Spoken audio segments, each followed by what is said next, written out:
The Alpha Omega News Network presents Millennium Update, church history from a heavenly perspective. Good evening and welcome to Millennium Update, where 1,000 years are as a day. I'm Michael. And I'm Gabriel. Tonight we have several headline stories from this past millennium. First off, the Apostle Peter. After a dispatch from our celestial messaging team, Peter apparently got over his revulsion of things unclean, leading to the first conversion of Gentiles. He was unable, however, to get over his fear of foreskins, which led to the Council of Jerusalem, where they finally decided that nipping the tip is no longer hip. It seems that Peter was not the only one afraid of his masculinity, however. We have reports that the great Alexandrian theologian of the 3rd century, Origen, actually took Jesus' teaching about cutting off the source of temptation quite literally when he castrated himself.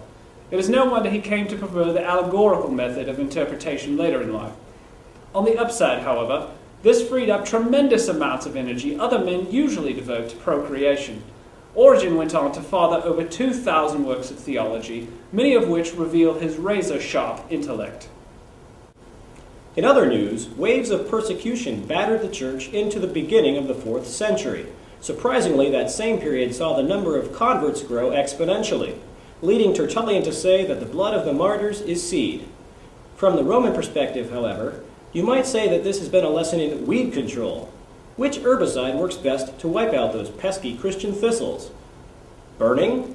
Mauling? Decapitation? Crucifixion? Giant wedgies? No matter what you throw at these Jesus weeds, they just keep cropping up in greater numbers. Perhaps the best weapon the enemy has discovered yet to use against the Christians is themselves. When they're not arguing with the Gnostics about whether Jesus was a person or a phantom, or with Marcion about whether the God of the Old Testament is the God of the New, they're boasting about who withstood the worst form of torture. Fortunately, two historic developments serve to deal with these questions of unity and purity. First, Athanasius, Bishop of Alexandria in the 4th century, came up with several criteria for determining what gets in the Bible and what does not. Among the criteria are apostolicity, orthodoxy, universality, and antiquity.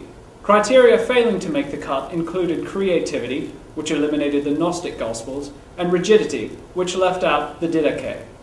Second, Cyprian of Carthage came up with the penance system to give lapsed Christians the chance to rejoin the church. Since they had avoided torture by recanting or bribing government officials, it seemed only right for these morally weak Christians to submit to a form of spiritual torture, which included fasting, public confession, and the wearing of scratchy underwear. In political news, the Roman Emperor Constantine said he saw a vision of the cross above the sun with the words, "By this conquer." After painting Chi Rho on the shields of his soldiers, he went on to a great military victory at the Battle of Milvian Bridge. No one from the Office of Celestial Messaging could be reached for comment, however, so its authenticity has yet to be verified. Message from God or sun blindness? Stay tuned for our exclusive interview with the Emperor himself in a few minutes. We'll now turn our attention to a few of the changes that took place after Constantine, collectively referred to as the Constantinian shift. Theology was one of the main areas impacted. Christians finally managed to stop running for their lives long enough to reflect on the big questions. Gabriel has this in-depth report. Despite a fair amount of support, the ideas of Arius came under tight scrutiny by bishops convened at the First Ecumenical Council of Nicaea in 325. Unwieldy words such as homoousios and homoiousios were bandied about heatedly. They look and sound similar, but they are most certainly not the same. Ultimately, Arianism, as it came to be called, was declared heresy, and the strange word, with one iota missing, won the day. Sameness settled in on the idea of substance of both the Father and the Son. But this was not the end of that pesky little word with one missing iota. Naughty bishops from across the empire continued to stress the similarities but fine distinctions between the substance of the Father and the Son. After a few Arian Christian emperors succeeded Constantine, including his own son, another council had to be called at Constantinople in 381 to re-anathematize Arianism and its adherents, as well as declaring the Holy Spirit's divinity and place within the Trinity, something the Nicene Council had forgotten in the heat of the moment.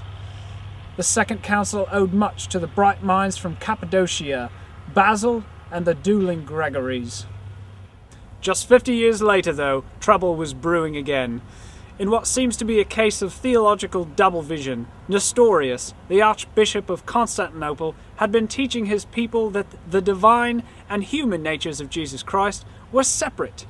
Seeing no record of this man Jesus and spirit Jesus walking around in the scriptures, right-minded bishops sprung into action and called the Council of Ephesus in 431, which promptly put down this dueling Jesus' nonsense.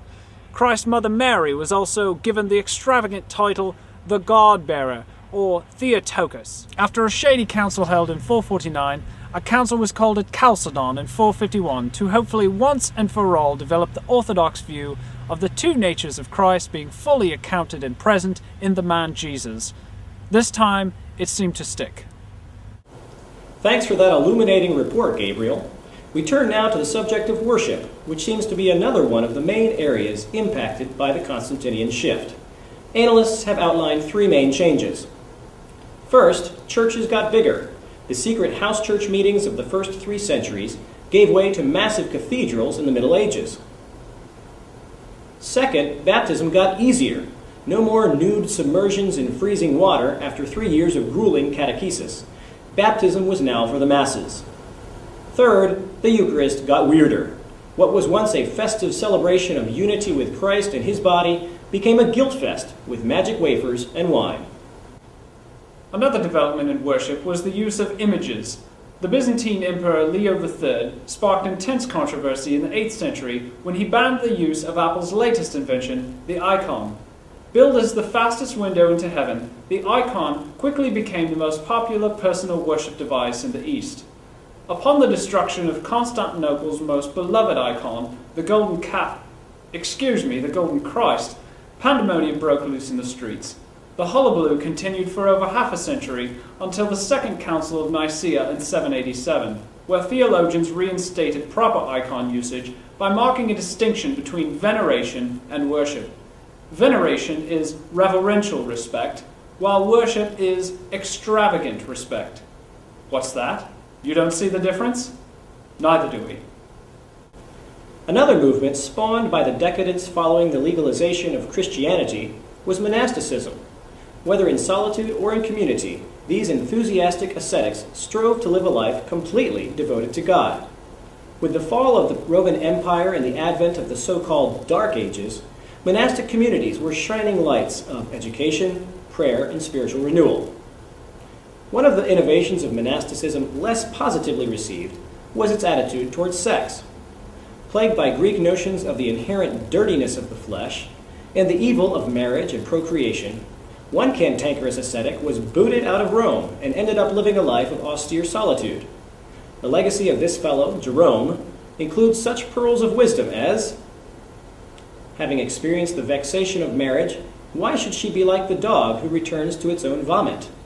Or, I praise wedlock, I praise marriage, but it is because they give me virgins.